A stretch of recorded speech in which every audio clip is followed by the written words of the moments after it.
একদিন তা জানি খেরা গাছ 1 বস্তা মাছ নিয়ে আসবা।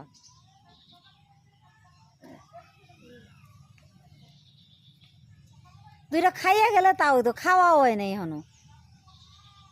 রান্নাটা গুছিয়ে নিয়েছি, সব রান্না বসিয়েও দিয়েছি। এই যে ডাল রান্না করব পেঁপে দিয়ে।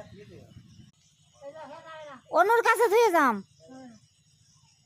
হয়ে যাবে ওটিতে 7,000 টাকা।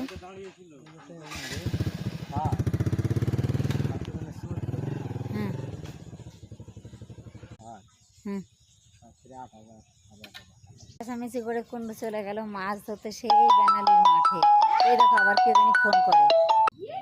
এই দেখো পেঁপে দুটো সুন্দর এ দিয়ে ডাল রান্না করব। আর এই যে ডাল মুসুরির ডাল, আর আমি এই যে বই পড়তেছি। হ্যাঁ আর এই দেখো এই যে কুমড়োর ডাঁটা, এ দিয়ে একটু নিরামিষ রান্না করব।